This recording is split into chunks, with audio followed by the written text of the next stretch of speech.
Ang una kong food business is barbecue. Ngayon, meron na kaming 2 restaurant. And now, I'm gonna teach you how to make the easiest at syempre, napakasarap na pork barbecue. Let's begin! Easiest version yung ituturo ko sa inyo 1 kilo ng lomo. Lagyan nyo ng 2 pack ng barbecue marinade and 7 pieces na kalamansi. Half teaspoon ng paminta. Yung barbecue marinade, any brand will do ha.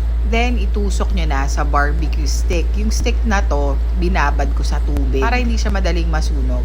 And doon nagtitinda ako, ganito rin yung pamahid na ginagamit namin. Mix lang yan ng banana ketchup and oil. I-grease muna natin yung grill para hindi manikit yung barbecue. Then, isalang nyo na, mabilisan lang to para hindi tumigas yung baboy. Pagkasalang brush nyo na agad ng ketchup mixture. Then, pagluto na, baliktarin nyo na. Huwag nyo overcook kasi doon tumitigas. Brushan nyo yan as much as you want para moist at mas masarap. Then, hanguin nyo na, ganun lang kadali. Minarinate ito at least 30 minutes lang, mabilis lang talaga. Para to sa mga nagmamadali. Hindi mo na kailangan ng maraming timpla. Ito na yon, masarap. Siyempre, papartneran natin yan ng fruit para very summer ang vibe. Healthy at mas masarap ang kainan. Yung 1 kilo ng lomo, nakabuo ako ng around 30 pieces. Saktong-sakto sa isang buong family. Pag gusto nyo dagdagan, doblehin nyo na lang yung mga ginamit nating ingredients. Then serve it with masarap na suka and atsara na napakasarap niyan. Pag nag-enjoy kayo, comment Beach Daddy.